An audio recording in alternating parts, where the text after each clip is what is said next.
Olá, bom dia, boa tarde ou boa noite para você que mais uma vez está conosco em mais um estudo da série Do Princípio ao Fim. Hoje é o nosso último estudo e nós estaremos falando a respeito da volta do Senhor Jesus. Também estaremos falando a respeito do milênio, um assunto muito difícil de se compreender, e vemos que muitos erros doutrinários existem nas várias igrejas porque não conseguem compreender que este assunto que está no livro do Apocalipse é algo de extrema importância e de muita oração para que o Senhor possa nos dar iluminação para compreendermos o que realmente é este milênio após a volta do Senhor Jesus Cristo. Também estaremos falando aqui no finalzinho do estudo a respeito da promessa final de um novo céu e uma nova terra nos quais habitam a justiça. A justiça que não vem dos homens, mas sim a justiça que vem do nosso Deus soberano, justo e perfeito.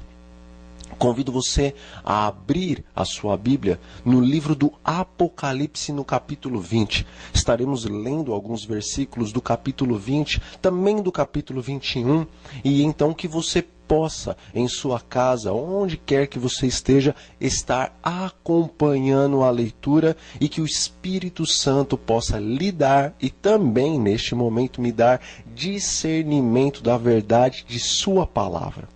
Antes, porém, de começarmos a leitura do capítulo 20 do livro do Apocalipse, vamos relembrar o que está escrito em Apocalipse capítulo 1, versículo 7. Ali a palavra de Deus nos diz que eis que vem com as nuvens, e todo olho o verá, até mesmo aqueles que o traspassaram, e todos os povos chorarão sobre ele. Certamente, amém. Esse primeiro versículo fala a respeito do dia do retorno glorioso do Senhor Jesus a esta terra. O dia em que ele virá em sua glória, na glória do Pai e na glória dos santos anjos dos céus. A palavra de Deus, lá no livro do Apocalipse, no capítulo 1, nesse versículo 7, o qual acabamos de falar aqui, ou você acabou de ler em sua casa, diz que no dia do segundo retorno, ou da segunda vinda do Senhor Jesus a esta terra, todo olho o verá. Mas vamos aqui então à leitura de Apocalipse capítulo 20 e depois nós vamos procurar explanar tanto este versículo do capítulo 1 como os versículos do capítulo 20 para termos uma melhor compreensão de tudo que está para acontecer nesses últimos instantes da história desta terra, antes do retorno de Cristo e antes do final e eterno estabelecimento do justo reino do nosso Deus. Capítulo 20, a partir do versículo 1, e a palavra de Deus nos diz assim: E vi descer do céu um anjo, que tinha a chave do abismo e uma grande cadeia na sua mão. E ele prendeu o dragão, a antiga serpente, que é o diabo e Satanás, e amarrou-o por 1000 anos. Versículo 3. E lançou-o no abismo, e ali o encerrou e colocou o selo sobre ele, para que não mais engane as nações, até que os 1000 anos acabem. E depois disto, importa que seja solto por um pouco de tempo. E vi tronos, e assentaram-se sobre eles, e foi-lhes dado o poder de julgar. E vi as almas daqueles que foram degolados pelo testemunho de Jesus e pela palavra de Deus, e que não adoraram a besta nem sua imagem, e não receberam sinal em suas testas nem em suas mãos, e viveram e reinaram com Cristo durante 1000 anos. Versículo 5. Os outros mortos não reviveram até que os 1000 anos se acabassem. Esta é a primeira ressurreição. Bem-aventurado e santo é aquele que tem parte na primeira ressurreição. Sobre estes não tem poder a segunda morte. mas serão sacerdotes de Deus e de Cristo e reinarão com ele 1000 anos. Versículo 7 nos diz o seguinte: e acabando-se os 1000 anos, Satanás será solto de sua prisão e sairá a enganar as nações que estão sobre os 4 cantos da terra, Gog e Magog, cujo número é como a areia do mar, para as ajuntar em batalha. Vamos lá agora para o versículo 11 de Apocalipse capítulo 20. A palavra de Deus nos diz assim: e vi um grande trono branco, e o que estava assentado sobre ele, de cuja presença fugiu a terra e o céu, e não se achou lugar para eles. E vi os mortos, os grandes e pequenos, que estavam diante de Deus, e abriram-se os livros, e abriu-se outro livro, que é o livro da vida. E os mortos foram julgados pelas coisas que estavam escritas nos livros, segundo as suas obras. Versículo 14. E a morte e o inferno foram lançados no lago de fogo. Esta é a segunda morte. E aquele que não foi achado escrito no livro da vida foi lançado no lago de fogo. Muitos versículos, não é verdade? Mas vamos permitir que o Senhor, o nosso Deus, o Espírito Santo, venha nos dar uma compreensão, ainda que talvez não tão profunda, mas uma compreensão clara, mesmo que resumida, de tudo isso que nós falamos e de tudo isso que nós lemos. No estudo anterior, falamos a respeito da 7ª e última igreja, que representa profeticamente o 7º período da igreja de Deus antes da vinda do Senhor Jesus a esta terra para buscar os seus escolhidos. Nós vimos que nós estamos neste tempo, o período da 7ª igreja. Nós vimos que nós fazemos parte deste povo, o povo de Laodiceia, o povo do juízo.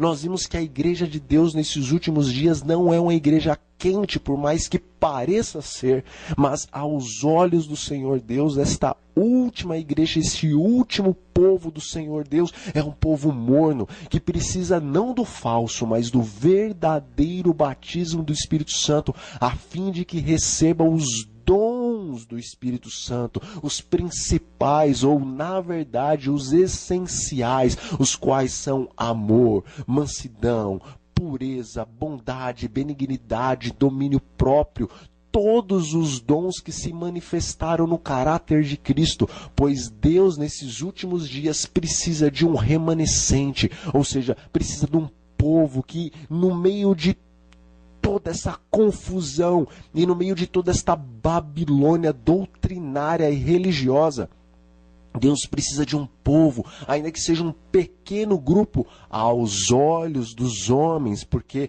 bilhões e bilhões de pessoas fazem e farão parte desta última e grande e espiritual Babilônia. Mas o povo de Deus, em comparação com eles, é um povo que está em número pequeno. Por isso o nome é remanescente. Aqueles que sobraram, aqueles que restaram, aqueles que permaneceram fiéis, cheios dos atributos do caráter de Cristo. Este pequeno remanescente dos últimos dias há de revelar a glória de Deus. Não apenas em milagres, em curas, em manifestações sobrenaturais, porque nós vimos que Satanás e os seus anjos, de acordo com o que está escrito em 2 Coríntios, eles podem transformar-se em anjos de luz, eles podem fazer até que fogo desça do céu à presença dos homens, a fim de nesses últimos dias enganar a muitos, se possível, até mesmo os remanescentes, os escolhidos de Deus dos últimos dias.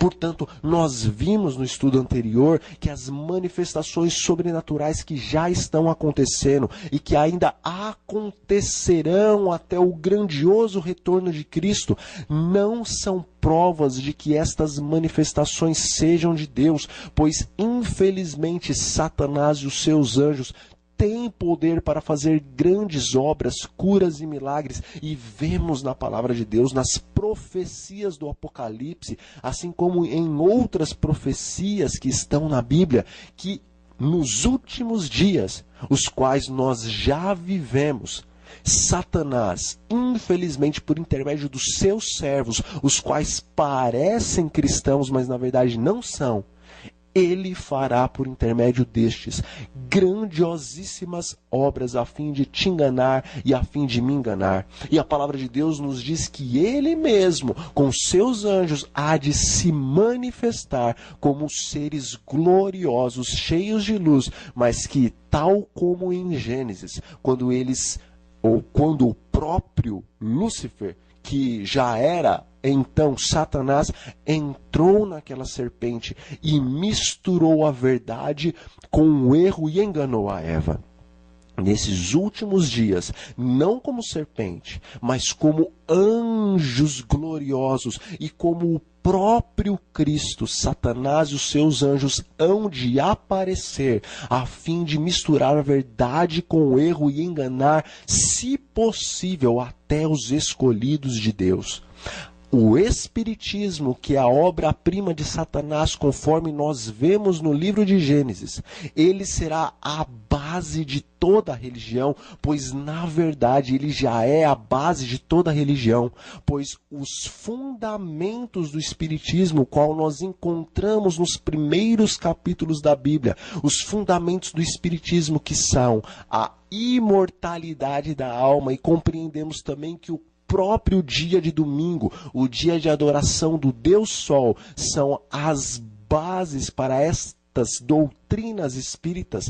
Elas já se encontram em todas ou quase todas as denominações religiosas em toda a face da terra.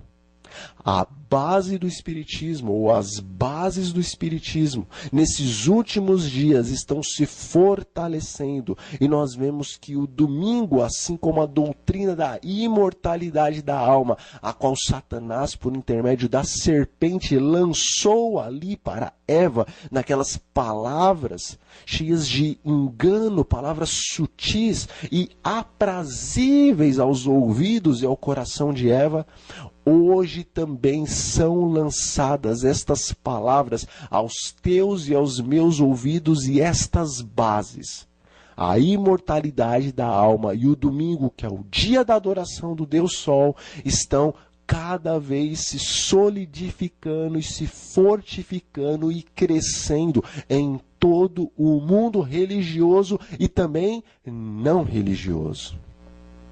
Mas a verdade é que virá, segundo os estudos que fazemos no livro do Apocalipse, uma grande união da igreja e do Estado. Nós vemos que o dragão, ele dará o trono à besta. Nós vemos no livro do Apocalipse que a besta é um poder religioso, que no passado foi um poder religioso e que também foi um poder político, e que agora no presente é um poder religioso, mas que há de novamente tomar em suas mãos o poder do Estado. A besta é nada mais e nada menos que um poder político religioso, o qual esteve presente na Idade Média, mas o qual estará presente novamente em nossos dias.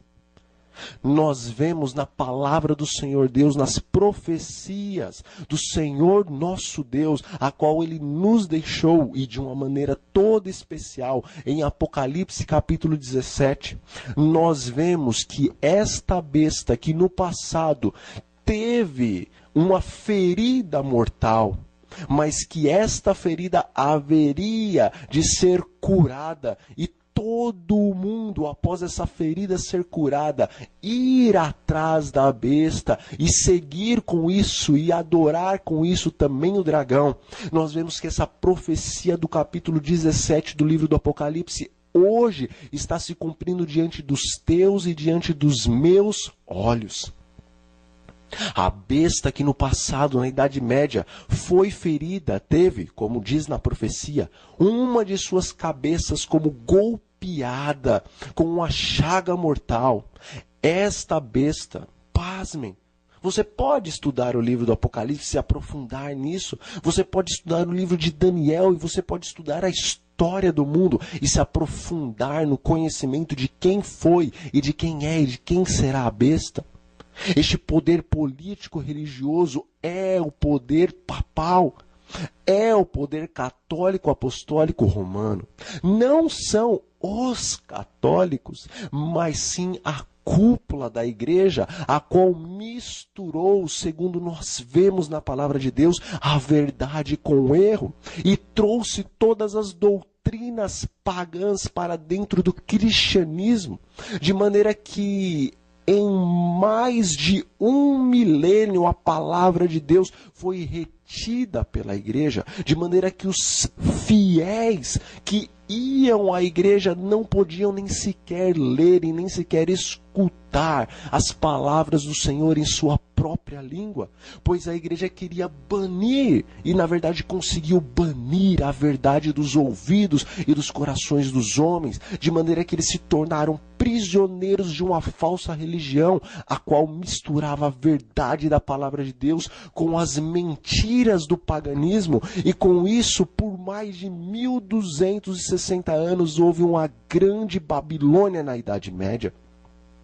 Mas Deus, em seu infinito poder, por intermédio dos valdenses, por intermédio dos albigenses, por intermédio dos grandes reformadores como Wycliffe, como João Hus, como Jerônimo, Lutero, os Wesleys e tantos outros reformadores da Idade Média, Deus, através desses homens cheios do poder do Espírito Santo, ele levantou novamente a verdade, a qual havia sido deitada por terra, pois o profeta Daniel falou que a verdade havia de ser por esse poder, pelo poder romano, deitada por terra. E o que este poder, segundo o profeta Daniel diz, faria? Nisto ele prosperaria, e verdadeiramente nós vemos na história deste mundo que por mais de 1200 anos Roma prosperou naquilo que ela fez. Ela prosperou em derrubar a verdade de Deus. Ainda hoje, de algumas formas e maneiras, infelizmente ela ainda prospera em todo o mundo religioso, pois foi a própria Roma que derrubou a verdade dos mandamentos de Deus. Foi a própria Roma que derrubou a verdade do santo sábado do Senhor e trocou, como nós vimos no outro estudo, no ano 321 depois de Cristo, por intermédio do imperador Constantino, ela trocou o dia de repouso e adoração, o qual os cristãos daquela época continuavam a guardar, porque eles entendiam que a lei de Deus, a qual fora escrita pelo seu dedo, era imutável.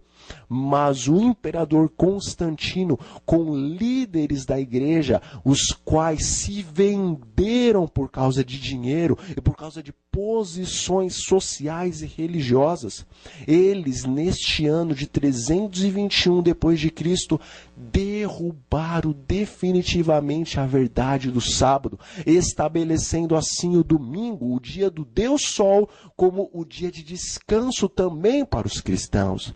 E em 364, no concílio de Laodiceia, definitivamente todos os cristãos agora eram como que obrigados a abandonar o descanso do sábado para descansar num dia falso, o qual fora estabelecido primeiramente por Satanás e colocado no coração de todos os líderes do paganismo e por fim introduzido no cristianismo para que os cristãos, ainda que tendo parte da verdade em suas mãos, viessem não adorar o Criador no dia, o qual ele estabeleceu pela sua soberania e perfeição, mas sim viessem os cristãos a trazer adoração a Deus no dia do domingo, no dia do Deus Sol, no dia do próprio Satanás, para que assim então entristecesse o coração do eterno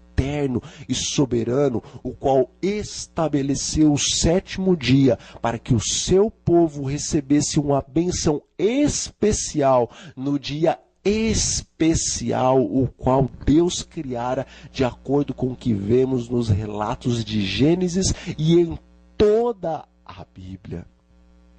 Mas enfim, Satanás, infelizmente, por intermédio da Igreja Romana, conseguiu todas essas coisas. E nós vemos que nos últimos dias, nos nossos dias, este poder romano, o qual no ano de 1798 foi derrubado por Napoleão Bonaparte, através do seu general Berthier, que ali conseguiu prender o bispo de Roma, e então houve uma grande decaída no poder romano. Mas a profecia disse que este poder, o qual haveria de cair, ele havia também de futuramente levantar-se. O poder o qual Satanás deu à Igreja de Roma no passado, diz a profecia que no futuro, o qual você e eu vivemos, ele havia de refazer em sua igreja, a igreja a qual ele criara, a fim de estabelecer no mundo religioso uma doutrina, a qual em parte é verdade e em parte é mentira, a fim de enganar os homens.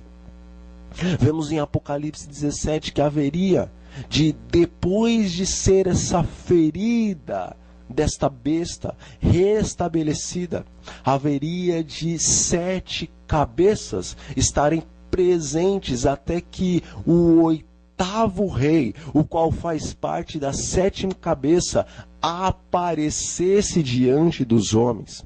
Este 8º rei, de acordo com o que encontramos no livro de Apocalipse, neste capítulo 17, este seria o último de todos os líderes da Igreja Romana após o seu restabelecimento, após o restabelecimento de sua ferida mortal, o qual aconteceu no ano de 1929 no Concílio de Latrão, ano este o qual Mussolini concedeu novamente à Igreja Romana algumas terras a fim de que ela pudesse reestabelecer o seu reino, pois o bispo de Roma, após esta data, ele passou novamente a ser não somente um líder religioso, mas um líder estadual, pois, se assim podemos dizer, o governante do Estado do Vaticano é o próprio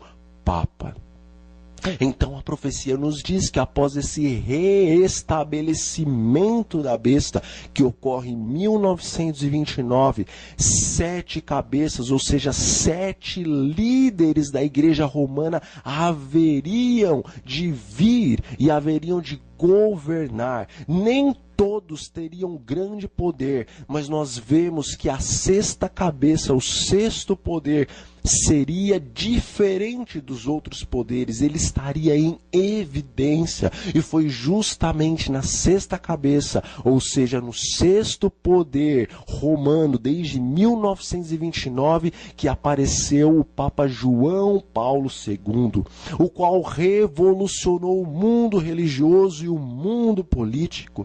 Ele foi evidenciado diante dos homens, segundo a profecia nos apresenta.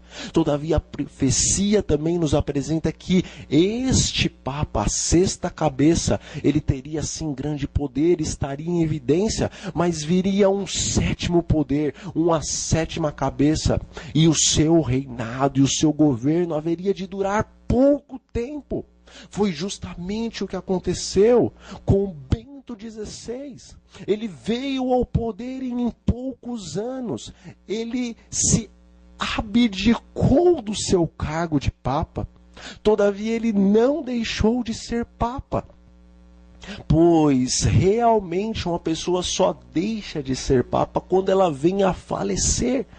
Ele entregou o seu cargo, mas ele continuou sendo Papa.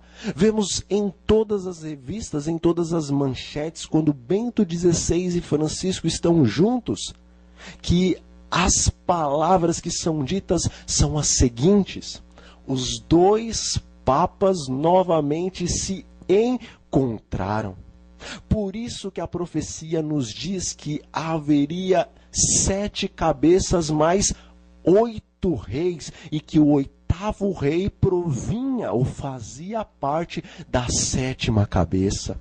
Na verdade, Bento XVI continua a ser Papa, só não tem realmente diante dos homens exercido as suas funções de Papa.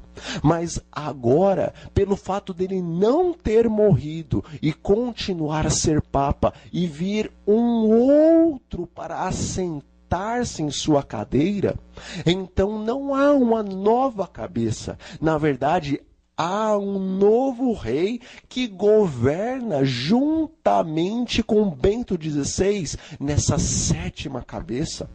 A 7ª cabeça, ou 7º poder romano desde 1929, é, na verdade, governado por 2 reis, Bento XVI e Francisco, que é o 8º rei. E a profecia nos diz que é justamente agora, neste 8º rei, que o mundo há de caminhar para a destruição, pois ele levará ao mundo, ou ele levará o mundo à destruição. Pois nós vemos nesta mesma profecia que Satanás está junto a ele, e ele está junto a Satanás, embora as suas feições e palavras e ações pareçam do cordeiro. Na verdade, a profecia nos diz que ele está sob o poder do próprio dragão, a fim de realizar as suas obras, para que venha o fim de todas as coisas. Meu amigo e minha amiga, não se esqueça que o próprio apóstolo Paulo nos disse anteriormente, para que quando chegasse o tempo nós não fôssemos enganados. Ele nos disse que o poder do anticristo é como se fosse o poder do próprio Deus, porque o anticristo havia de se assentar no trono de Deus e falar como Deus e agir como Deus, quando na verdade ele estaria sendo conduzido pelo poder do próprio dragão. Portanto, não se espante, não se escandalize quando falamos que o anticristo, quando falamos que o poder do dragão, o qual é visível na terra, é o poder romano, apostólico, pois a profecia já havia nos dito que isto havia de acontecer, que Satanás se utilizaria das características do cristianismo a fim de fazer uma grande confusão, uma grande Babilônia, para enganar o mundo todo e, se possível, até os escolhidos de Deus, o remanescente que o Senhor tem sobre a face da terra, mas que dentro em breve há de revelar-se com toda a glória do poder do Espírito Santo. Vivemos esses últimos instantes da história deste mundo. O grande conflito entre Cristo e Satanás, o grande e último conflito entre a verdade e o erro, dentro em breve há de vir à tona. E de que lado você e de que lado eu estaremos? Novamente Roma se unirá com o Estado, e isto já está acontecendo, pois todos os governantes do mundo hoje estão unidos ao poder romano e já colocam o bispo de Roma como o homem principal da paz em todo o mundo.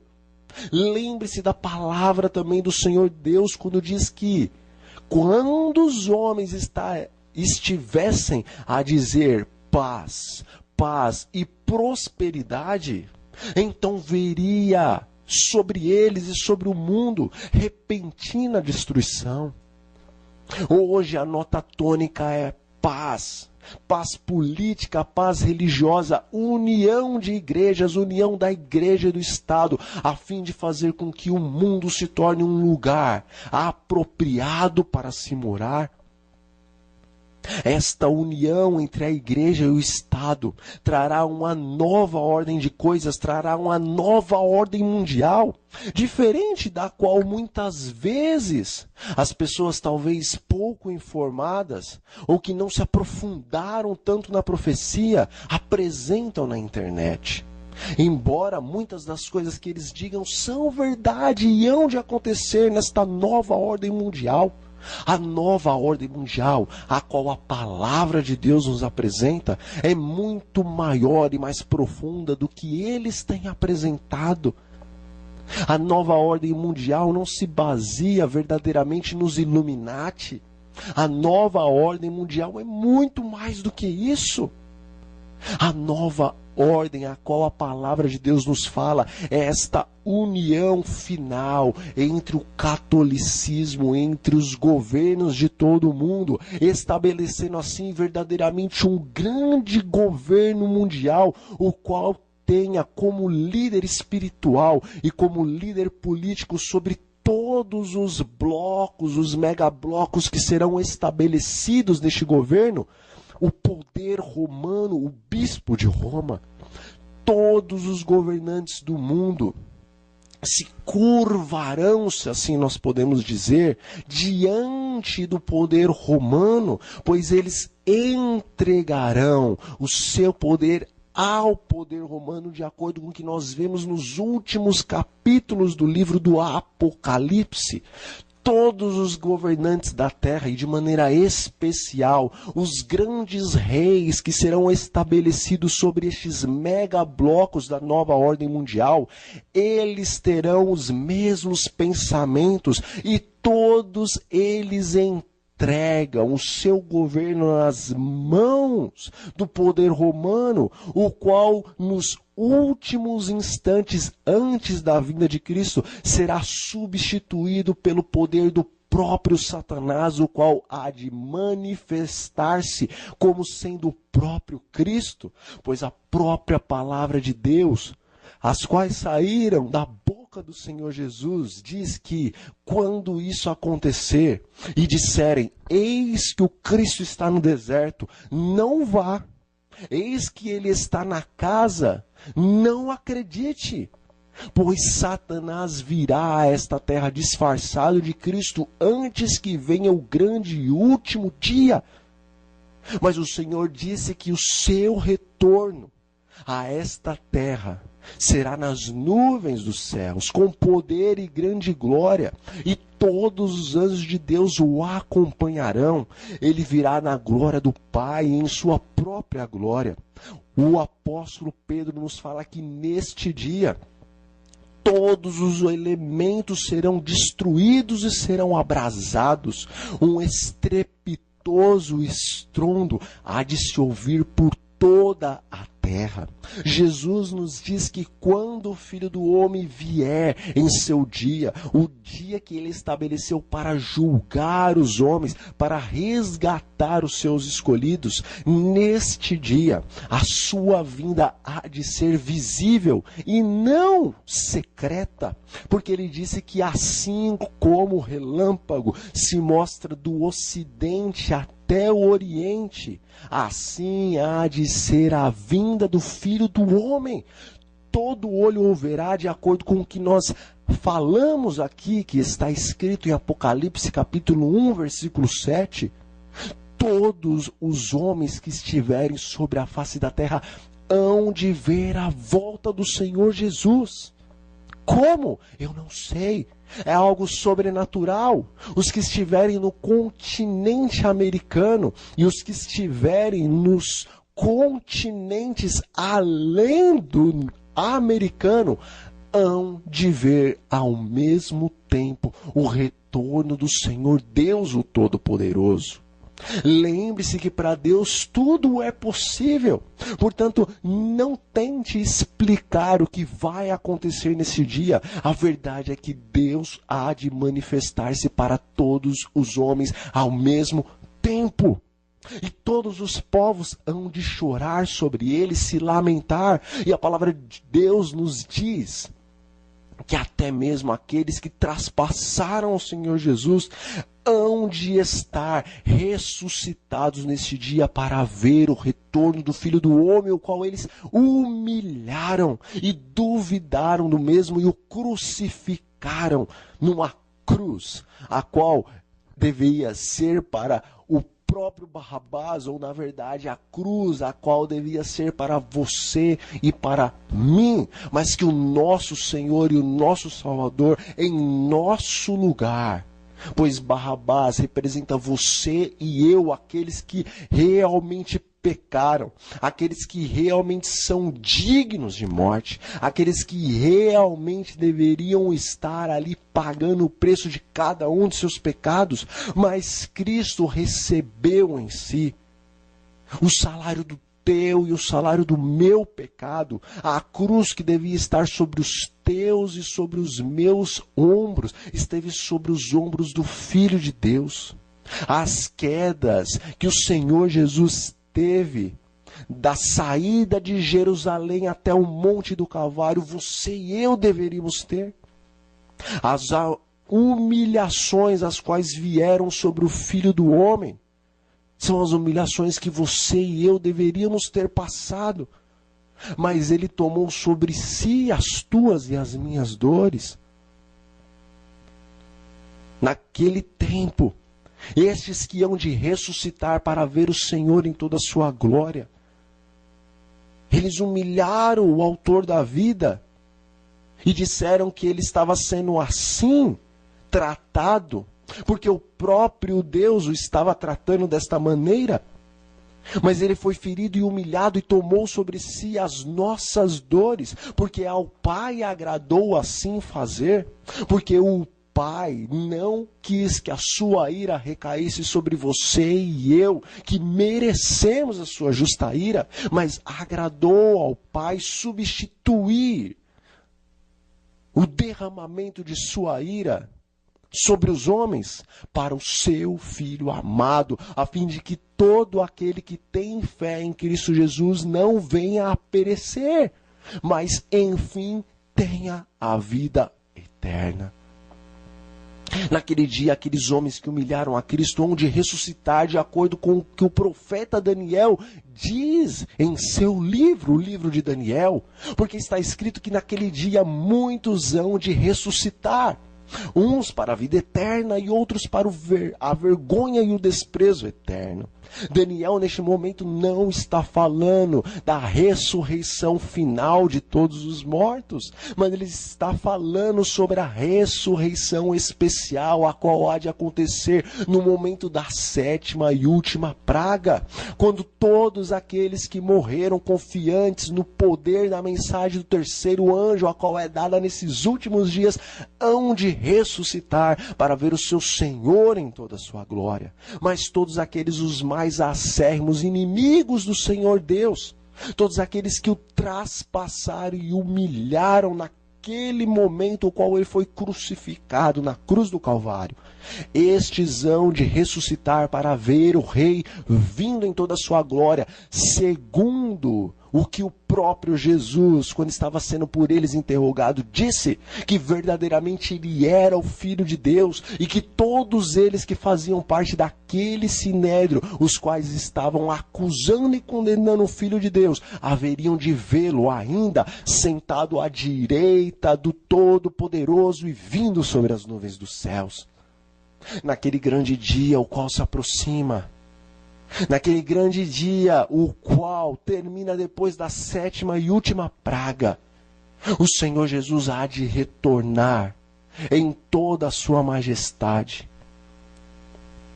Os seus anjos virão para recolher os seus escolhidos. E a palavra de Deus, segundo nós falamos aqui para vocês, diz que todos os povos estarão diante da presença do Senhor. Naquele grande dia, o Filho do Homem levantará do seu trono envolto em labaredas de fogo. A sua voz soará por toda a terra, por toda a extensão do planeta. Ele há de dizer: despertem, vós que no pó da terra dormem, surjam. Todos aqueles que creram que um dia viria um Salvador.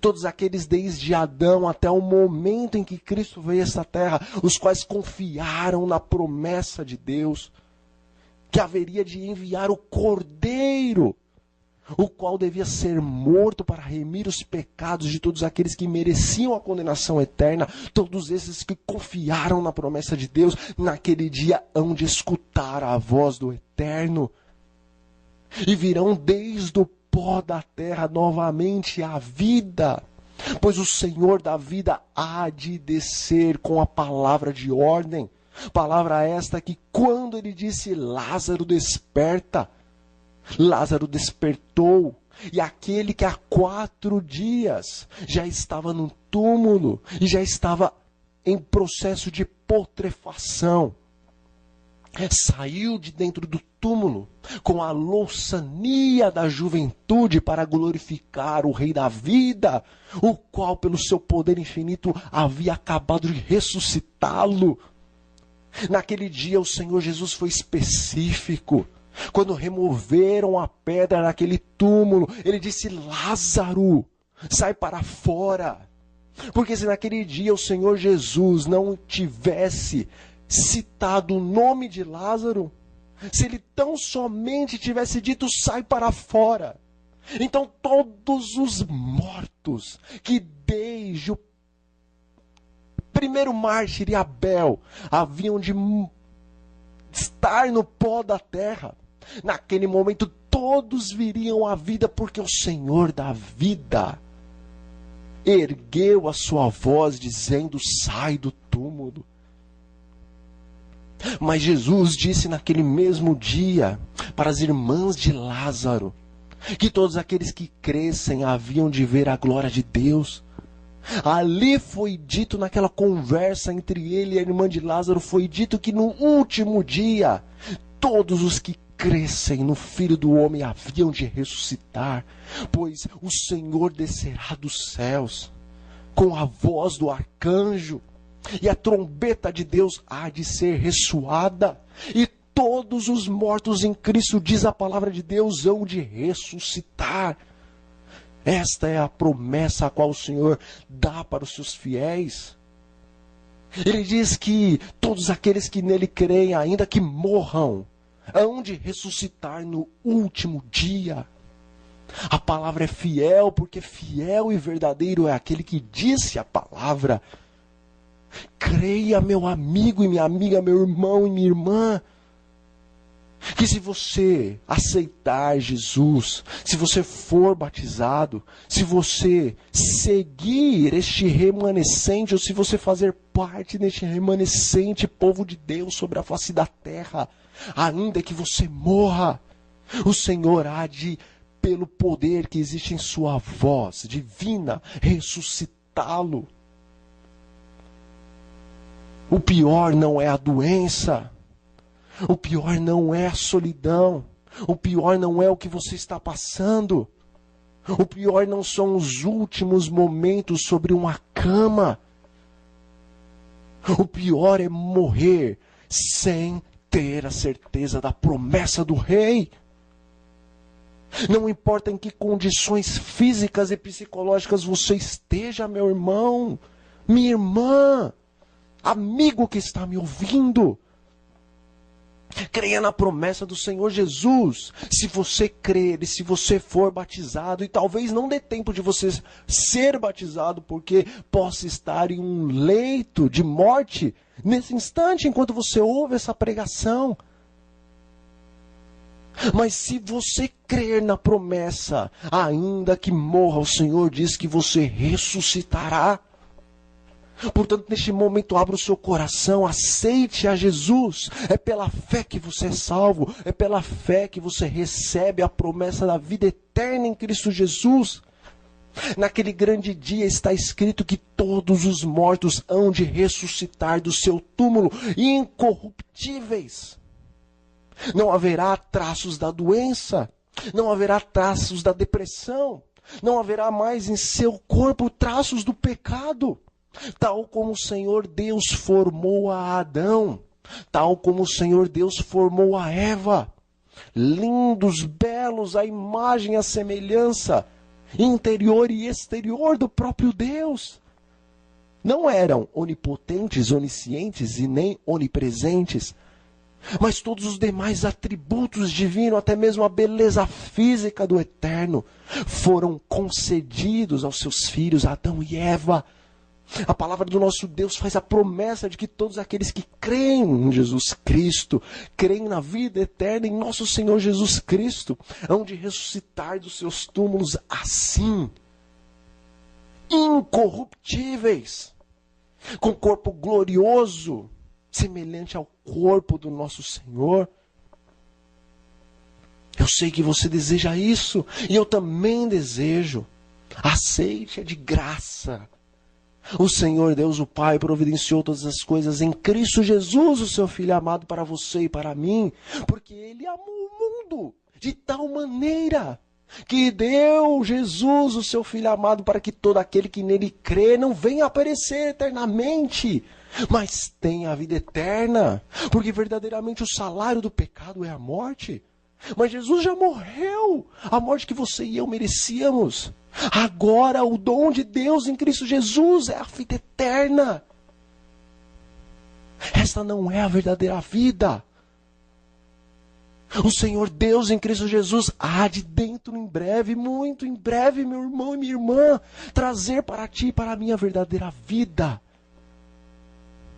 Oh, naquele grande dia, os salvos do Senhor hão de ressuscitar, e os anjos de Deus hão de recolhê-los desde os quatro cantos da terra e levá-los até o local o qual o rei ficará nas alturas, pois o Senhor Jesus, quando retornar pela segunda vez aqui nesta terra, ele não há de colocar os seus pés neste lugar. Não acontecerá no momento da segunda vinda a promessa, a profecia de que Deus há de colocar os seus pés sobre o Monte Sião, segundo o que vemos no Antigo Testamento, para que então naquele lugar abra-se uma tremenda planície de quilômetros e quilômetros, para que então, depois do milênio, a santa cidade possa sobre esta planície repousar. No momento da segunda vinda de Cristo, ele ficará nas alturas dos céus e os santos anjos recolherão os seus. E então, agora, todos aqueles que creram no Senhor vão fazer uma maravilhosa viagem. Uma maravilhosa viagem deste planeta até a cidade santa do Senhor. Até os céus dos céus, onde o Pai, o Filho e o Espírito Santo ali estão assentados em seu trono branco.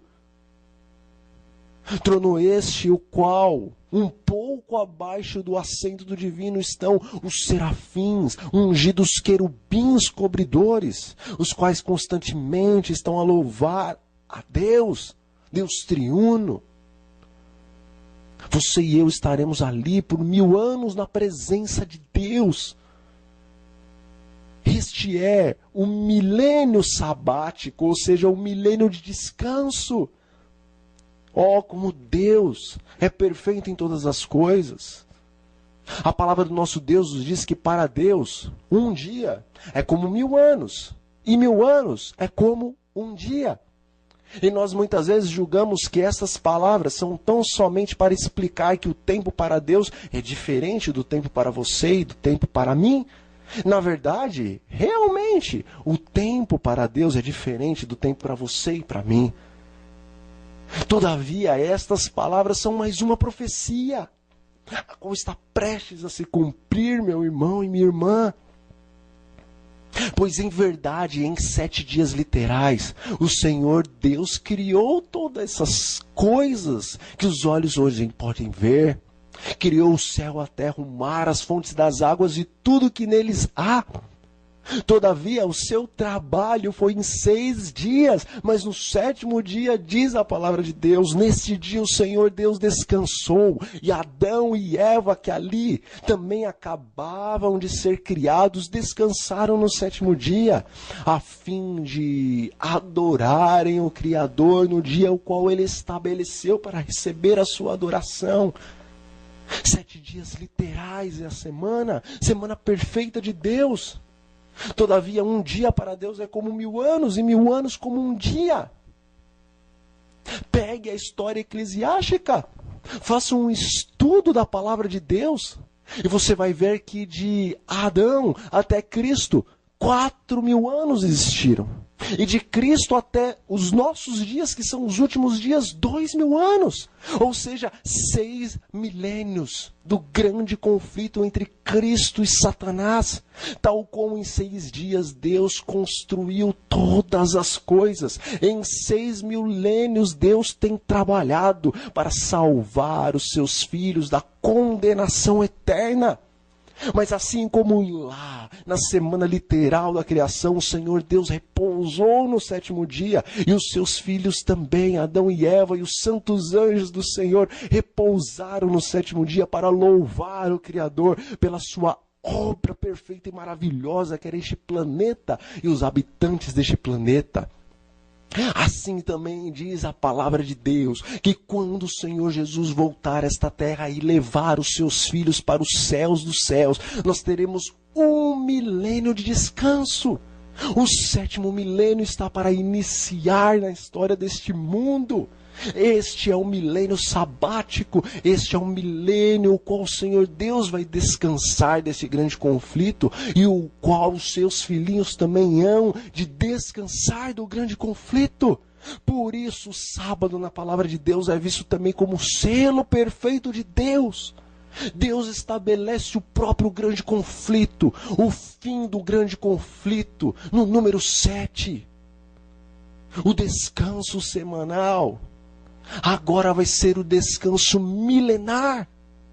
O 7º dia da semana é separado para o Senhor Deus, e o 7º milênio no grande conflito é separado também para a adoração ao Senhor Deus em sua presença.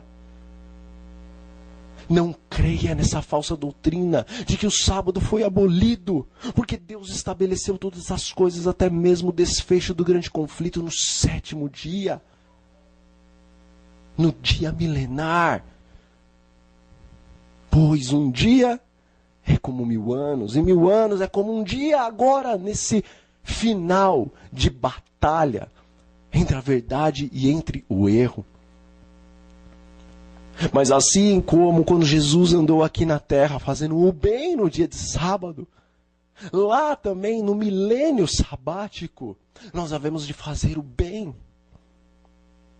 Os trabalhos de Cristo aqui no dia de sábado foram para glorificar o nome do Pai. E o que haverá nesse 7º milênio que estaremos lá no céu, na presença de Deus, é para glorificar o nome de Deus. Lemos aqui que após a vinda de Cristo, quando se estabelece o milênio, Jesus retorna a esta terra com toda a sua majestade, toda a sua glória, e resgata os seus escolhidos. Todavia, esse grande anjo que desce com esta corrente a fim de prender o dragão é o próprio Senhor Jesus, o qual na palavra de Deus muitas e muitas vezes ele aparece como sendo anjo, não porque ele é criado por Deus, é porque a palavra anjo significa mensageiro. Então, até os homens podem ser anjos de acordo com a palavra de Deus, pois João Batista, nas Santas Escrituras, também é visto como um anjo. Ele não veio do céu, ele não tinha asas, mas ele era um mensageiro de Deus, e por isso ele é chamado de anjo. Os seres gloriosos que estão lá no céu, que têm asas, 2, alguns 6 asas, esses também são anjos, são os mensageiros de Deus.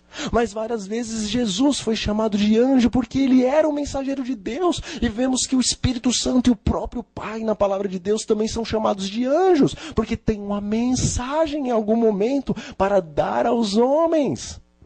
Este anjo que traz a mensagem de salvação naquele grande último dia, é o próprio Senhor Jesus. É o único que tem a corrente que realmente pode prender Satanás, não uma corrente literal, pois Satanás é um ser espiritual, mas é uma corrente circunstancial.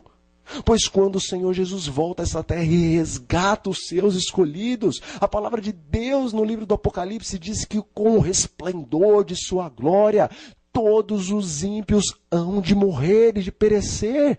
E naquele dia, diz o profeta Jeremias, todos serão como esterco diante do Senhor. Não haverá quem venha a prantear, quem venha a chorar pelos mortos do Senhor naquele dia, porque todos os ímpios hão de morrer. Todos estarão como lixo sobre a face da terra, porque rejeitaram a vida e decidiram ser lixo. Quando na verdade o Senhor queria fazê-los reis e sacerdotes por toda a eternidade. Pois o sangue de Cristo foi derramado para remir todos os homens. Se todos os homens de todas as eras aceitassem o sacrifício do Senhor, todos seriam salvos. Pois a palavra de Deus nos diz que Deus não se agrada da morte do ímpio. Antes ele queria que todos se arrependessem e se convertessem e que fossem salvos. Mas ele respeita o teu e o meu livre-arbítrio. Naquele dia os ímpios serão mortos.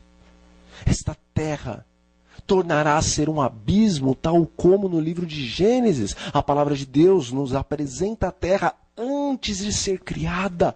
Era um abismo. Entendemos que Satanás e os seus anjos vieram a este mundo antes mesmo que ele fosse criado, pois o grande conflito no céu iniciou-se antes da formação do planeta Terra. Por isso a palavra de Deus apresenta Satanás como anjo do abismo, porque ele esteve nesta terra no momento em que ela era um abismo. E agora, quando Jesus voltar e destruir as obras dessa terra, ela volta a ser um abismo. Todos os homens estarão mortos no milênio, segundo nós lemos. Porque a glória de Deus consumirá todos os homens que estiverem sobre a face da terra naquele dia e que não aceitaram o Senhor Jesus como Rei da Glória.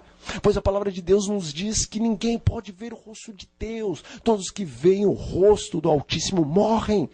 Se estes não estiverem salvos pela graça de Deus.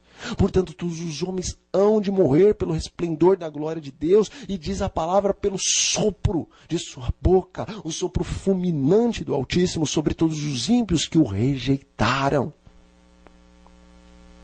Portanto, tão somente Satanás e os seus anjos ficarão aqui por 1000 anos aprisionados neste planeta. Não haverá ninguém para tentar. O Senhor não permitirá que eles saiam deste planeta para ir para algum outro lugar. Eles estarão presos e acorrentados por 1000 anos. Tal como lá no Antigo Testamento, no dia do Yom Kippur, quando o bode para Azazel era levado para o deserto a fim de perecer naquele lugar vazio, caótico.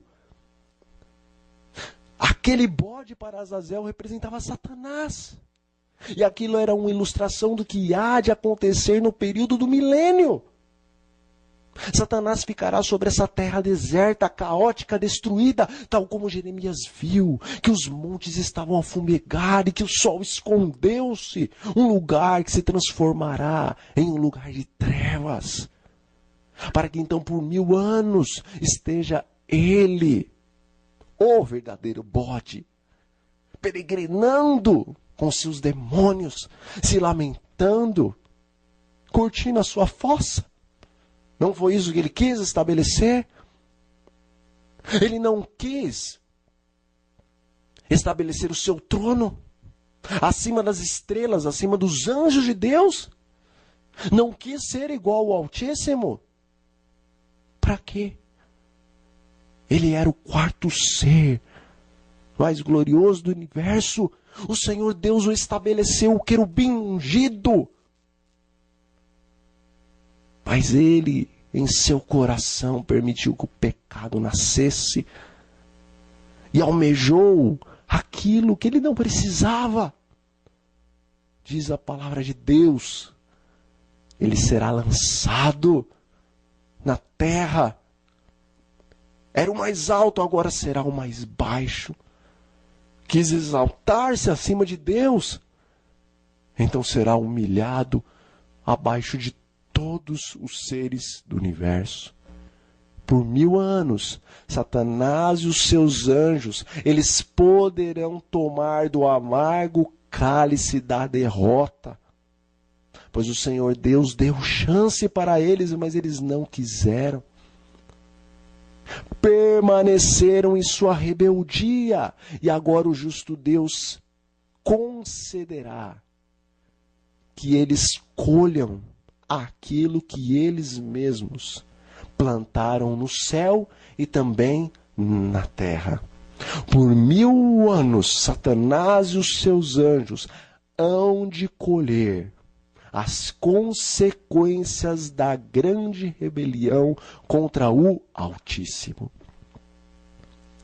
Mas os filhos de Deus, durante esse milênio, estarão nos céus, desfrutando da glória do paraíso do eterno. Aqui diz também que eles estarão sentados em tronos. E o Senhor Deus permitirá que, tal como Ele permitiu que os anjos participassem do julgamento dos salvos, assim agora todos os salvos que estiverem durante esse milênio na presença do Altíssimo, eles poderão participar do pré-julgamento de todos os ímpios. Porque eles poderão confirmar a justiça de Deus, o qual estará abrindo a vida de todos os ímpios diante deles, para que então todos eles possam confirmar que Deus é justo, não permitindo que todos aqueles que ficarão mortos na terra e serão posteriormente destruídos no grande dia de juízo, eles poderão confirmar que Deus é justo e que realmente os ímpios devem ser destruídos porque eles escolheram ser destruídos pelas suas ações. Neste período do milênio, nós lemos aqui que foi visto na presença de Deus a alma dos decapitados. Lá, na descrição das 7 igrejas, nós vemos que no período da Idade Média, milhões de mártires foram mortos. E o sangue deles, assim como o sangue de Abel, estava a clamar a Deus desde o pó da terra. Quando é que o Senhor vai nos julgar e nos salvar e vai condenar aqueles que nos mataram impiamente? Não que realmente as almas estivessem clamando, pois a palavra de Deus fala que o sangue é vida e que a vida é alma. Na palavra de Deus, quando vemos a história de Abel, após ele estar morto, as Escrituras apresentam o seu sangue, como estando a clamar. Você já viu o sangue de alguém clamando, gritando, implorando? Claro que não. Isso é uma ilustração. Por isso que na descrição de uma das 5 igrejas diz que a alma dos decapitados estavam clamando. A alma que estava debaixo do altar. Por quê? Porque eles foram mártires da Idade Média. O sangue deles, a alma deles, pois a Bíblia apresenta o sangue como alma e a alma como sangue também, em alguns momentos. Eles, os mártires, morreram no altar de sacrifício. Toda vez que algum mártir morria, era como se ali estivesse sendo erigido um altar de sacrifício. E o sangue dos mártires estavam clamando, clamando. Até quando, Senhor, que não vai julgar todas essas coisas? E o Senhor pediu para eles paciência. Agora, no período do milênio, todas essas coisas serão julgadas. Os mártires serão ressuscitados. E agora eles estarão ali na presença de Deus, participando do julgamento daqueles que condenaram eles injustamente. Deus cumpriu a promessa. Todas as coisas vão ser julgadas. Mas ali nós lemos também que neste período do milênio não só os mártires estarão na presença de Deus, mas todos aqueles que foram decapitados e todos aqueles que foram mortos por causa de não aceitarem em suas mãos, em suas testas, o número da besta. Jesus diz no livro do Apocalipse que os mártires não foram apenas na Idade Média, mas que o número dos mártires havia de se completar nesses últimos dias, após a saída de um decreto que ordene a santificação do dia do domingo. Todos aqueles que não aceitaram aceitarem a marca da besta, a qual não é apenas um chip que vai na mão direita ou na testa. O problema real está naquilo que o chip há de conter. O problema real está naquilo que os documentos, pois em alguns lugares nem sequer as pessoas terão esses chips. Mas o problema é o que as pessoas hão de aceitar e estarão nos chips e estarão nestes documentos universais. A grande marca da besta é o domingo que está no documento e que está no chip, o qual a maior parte dos homens hão de aceitar, pois todos aqueles que não aceitarem o domingo como dia da família, como dia de repouso, como dia de descanso, estes não poderão comprar, não poderão vender, não poderão negociar, não serão aceitos como cidadãos nessa nova ordem mundial, a qual tem como o dia de descanso, o dia de domingo, o dia do Deus Sol, o dia diferente do qual o Senhor Deus estabeleceu e que colocou como selo. Pois a palavra de Deus em Ezequiel, a palavra de Deus nos diz que o selo do Senhor Deus é o sábado do 7º dia. Assim a marca da besta é o domingo do 1º dia do Deus Sol.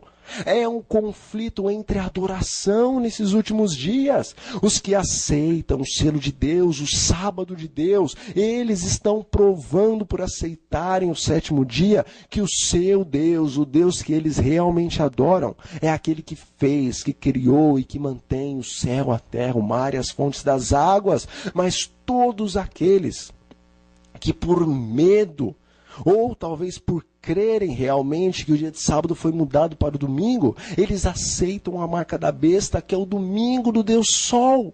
E embora, sinceramente, eles pensem que estão adorando a Deus, mas na sinceridade deles, eles não vão ser salvos, porque naquele dia, o dia em que o Senhor Jesus se manifestar aqui na face da terra, muitos hão de dizer que fizeram milagres e curas e grandes coisas a fim de glorificar o nome de Deus, e o Senhor Deus dirá abertamente: eu não vos conheço, afastem-se de mim, vocês que transgridem os meus mandamentos, vocês que cometem iniquidade, pois iniquidade é a transgressão da lei de Deus, e o 4º mandamento da lei de Deus está ali, quase que no centro da lei. Portanto, todos aqueles que rejeitarem o sábado e aceitarem o domingo serão transgressores da lei de Deus,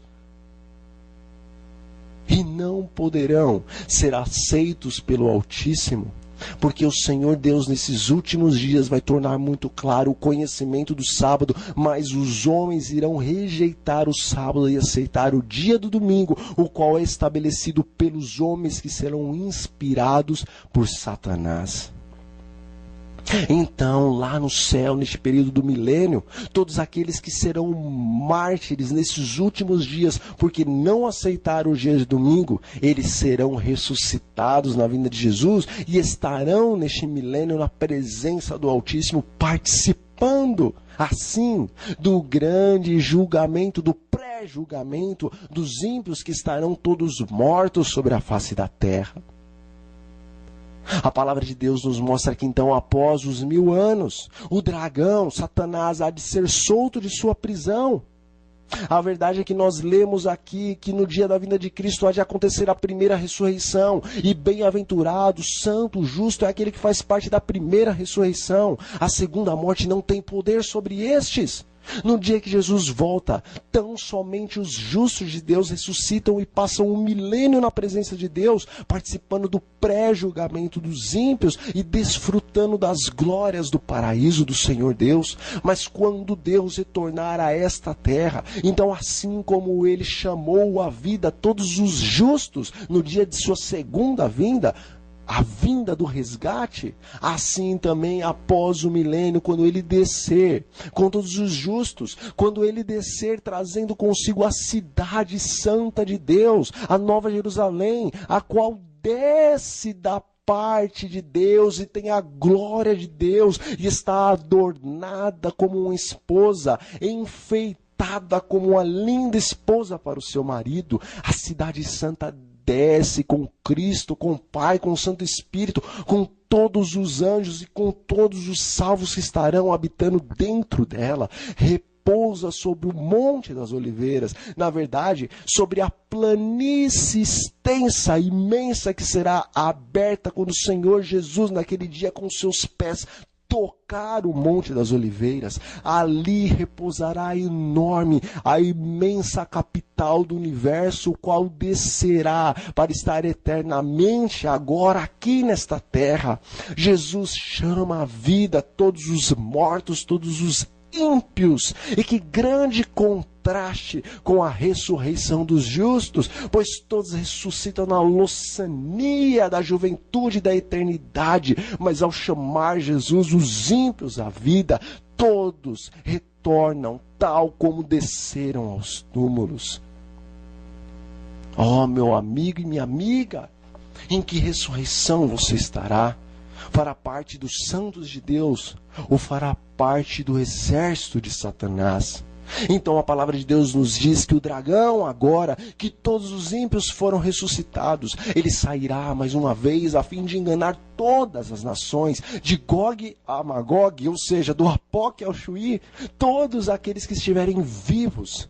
Pela ordem de Deus, os ímpios que ressuscitaram pela ordem de Deus, agora serão mais uma vez enganados pelo príncipe das trevas e por todos os seus anjos. E então um enorme, um imenso exército do mal, com um número tão grande que parece a areia do mar, será formado, e todos eles marcharão contra a cidade santa de Deus, e eles colocarão ali as suas trincheiras diante da capital do Senhor e cercarão a cidade santa de Deus. Mas neste momento em que os ímpios ali com o seu imenso exército pensam que poderão invadir a capital dos justos e destronar o próprio Deus, o seu trono, e destruir todos os justos que moram dentro da cidade, neste momento então chegou o grande dia do juízo.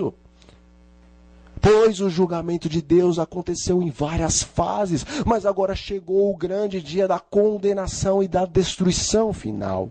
Então o Senhor Jesus, numa majestade tão esplendorosa como nunca se viu até o presente momento, há de erguer-se em seu trono majestoso, trono branco esse, envolto em chamas de fogo, de acordo com o que nós vemos também no livro do profeta Daniel. Ele há de erguer-se acima de toda a cidade, e todos os justos que estão na cidade poderão contemplar o Rei da Glória, e todos os ímpios, inclusive Satanás e os seus anjos que estão fora da cidade, poderão ao mesmo tempo contemplar o Rei do Universo. Ali, então, se estabelecerá o grande e último julgamento e o dia da condenação. Os livros serão abertos, todos os ímpios poderão, como numa visão panorâmica, ver o momento no qual eles rejeitaram o convite do Espírito Santo e colocaram-se definitivamente sob o poder de Satanás e se alistaram definitivamente ao exército das trevas.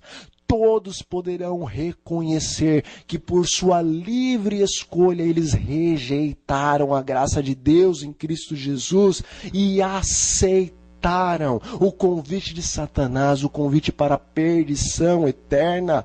O próprio Satanás e os seus anjos nesse dia este que será de maneira especial revelado a eles toda a rebeldia e rebelião que eles criaram e toda a maldade que fizeram, e que por nada, sem motivo algum prazível e aceitável, eles poderão reconhecer que verdadeiramente estiveram errados desde o princípio.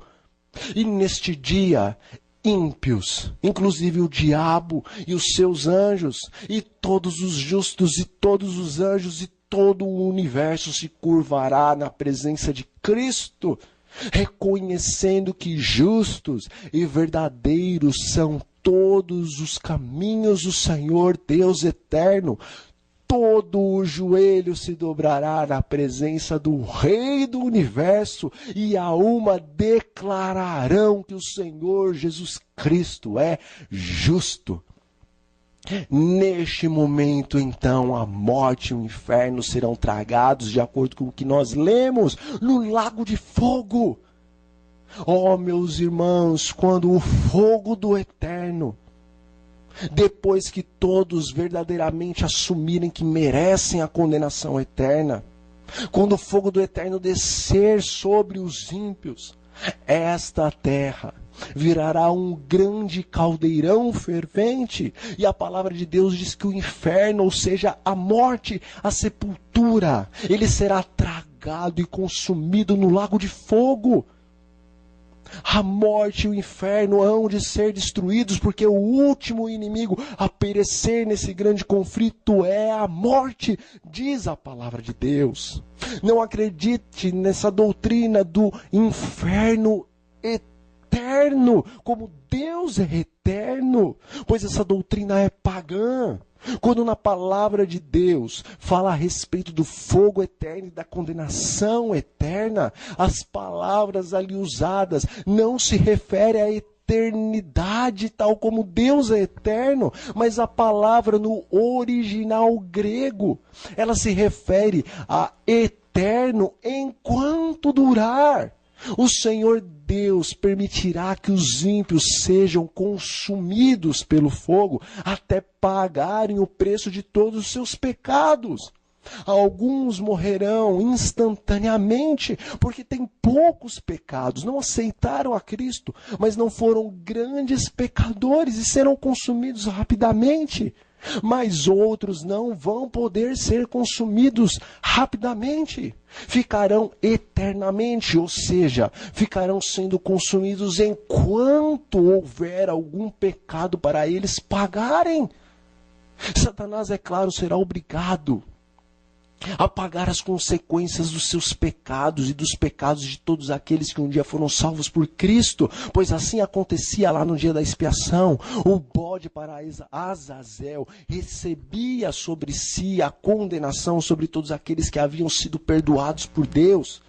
Satanás, diferente de Cristo, ele receberá sobre suas costas o peso dos pecados, mas não para fazer expiação pelos homens, mas sim porque ele é o originador de todos os pecados e agora justo diante dos olhos de Deus é fazer com que Satanás pague também o preço de todos os pecados os quais ele ajudou os salvos de Deus, os quais se arrependeram dos pecados, cometerem um dia.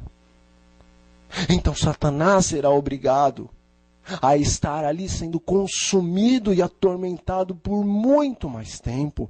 Mas a palavra de Deus no livro de Salmos e em outros lugares da Bíblia nos diz que todos os ímpios hão de ser consumidos e que não vai restar nem raiz, nem ramos, nem o diabo, nem os seus anjos, nem aqueles que se alistaram no exército das trevas, mas todos eles, segundo a palavra de Deus no Salmo 37, nos diz que serão consumidos e se desfarão como fumaça. Os ímpios, meu irmão, serão como cinzas debaixo dos pés dos santos, diz a palavra de Deus. Aquele dia vem ardendo como fornalha, diz o profeta do Antigo Testamento, e todos os soberbos, todos os ímpios hão de ser consumidos, não há de sobrar nem raiz nem ramos, porque o pecado há de ser extinguido por toda a eternidade. Quando todos os ímpios, inclusive Satanás, forem consumidos, então o Senhor Deus, diante daquela terra, em uma situação caótica, agora virará como, ou se transformará como rochas, tal como as lavas dos vulcões, após se esfriarem, se tornam em grandes rochas. Assim estará a terra. A cidade santa estará sobre este lugar caótico. Então agora, as promessas de Apocalipse, capítulo 21, começam a se transformar numa realidade diante dos seus e dos meus olhos, se nós estivermos naquele grande dia depois da destruição final do pecado.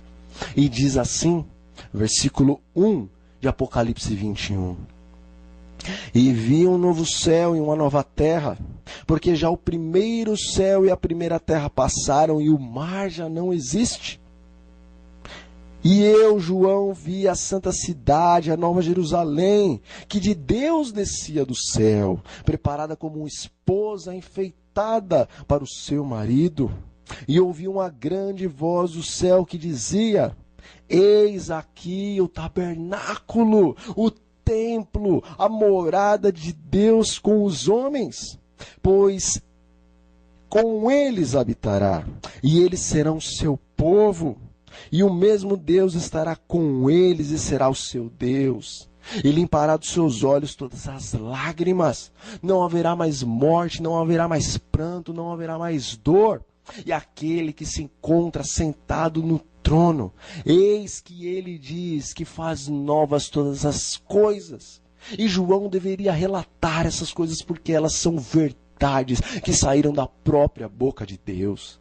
Naquele dia, depois da consumação do juízo, da ira de Deus sobre o pecado, o Senhor novamente, mas agora diante dos teus e dos meus olhos, Ele começará a recriar esta terra. Ele dará voz de comando e dirá: haja luz, e luz aparecerá novamente. Ele dirá novamente: haja uma separação entre as trevas e a luz, e se fará novamente essa separação. O Senhor Deus, Ele recriará esse planeta diante dos teus olhos, mas está escrito que aonde o pecado abundou, a graça há de superabundar. Perfeita era a terra quando saiu das mãos do Criador, mas agora mais perfeita será a terra, de maneira que não será mais o planeta oceano.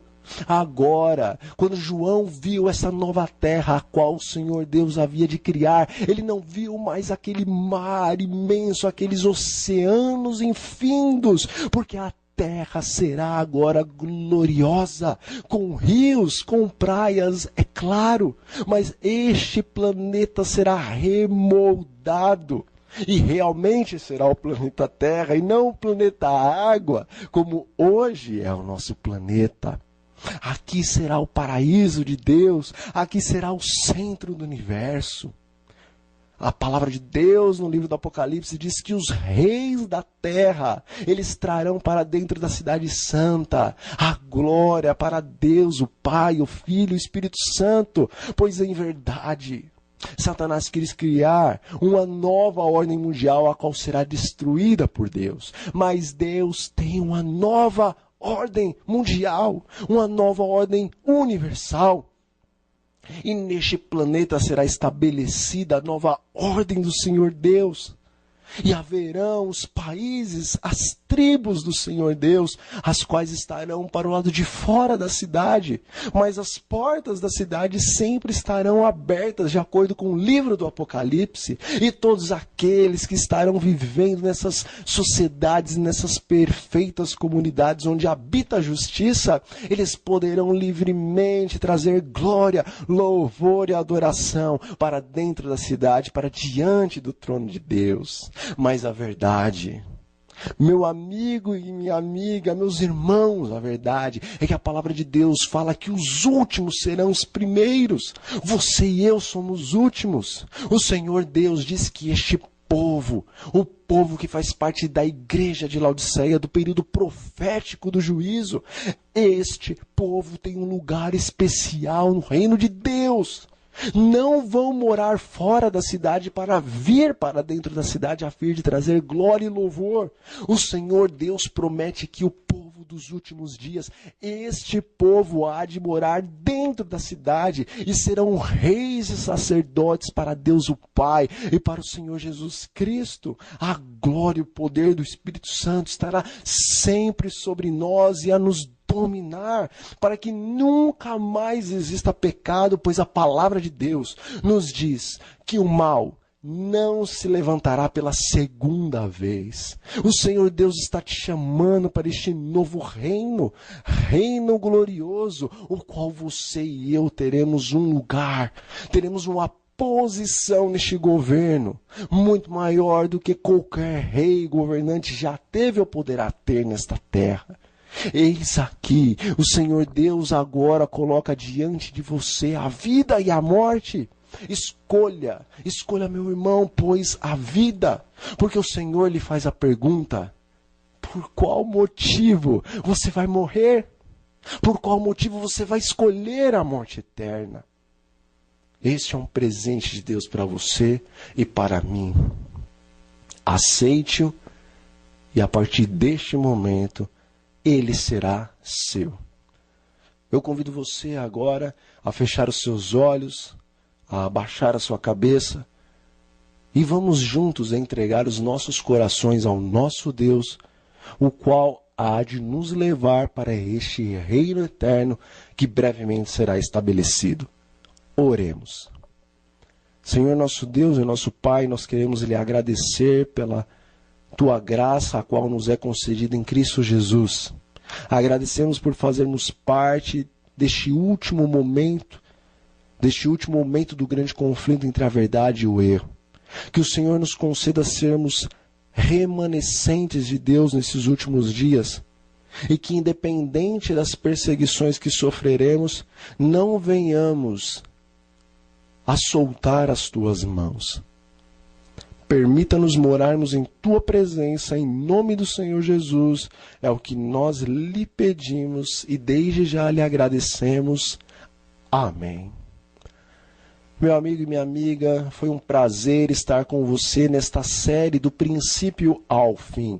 Hoje nós estamos encerrando a série, mas você pode estar acompanhando também uma outra série, o Apocalipse versículo por versículo, o qual você aprenderá de maneira muito profunda a respeito de todas as profecias do livro do Apocalipse, versículo por versículo. Esteja sempre acessando no YouTube o canal Retorno da Glória e conferindo os vários vídeos que ali nós temos para vocês. Vídeos de vários pregadores e evangelistas. E compartilhe todas essas coisas nas redes sociais a fim de que a verdade de Deus possa ser proclamada neste último período à face da terra para que logo venha o fim. Que a paz do Senhor, que o verdadeiro poder do Santo Espírito esteja sobre você e sobre os seus familiares. Este é o meu desejo. Amém.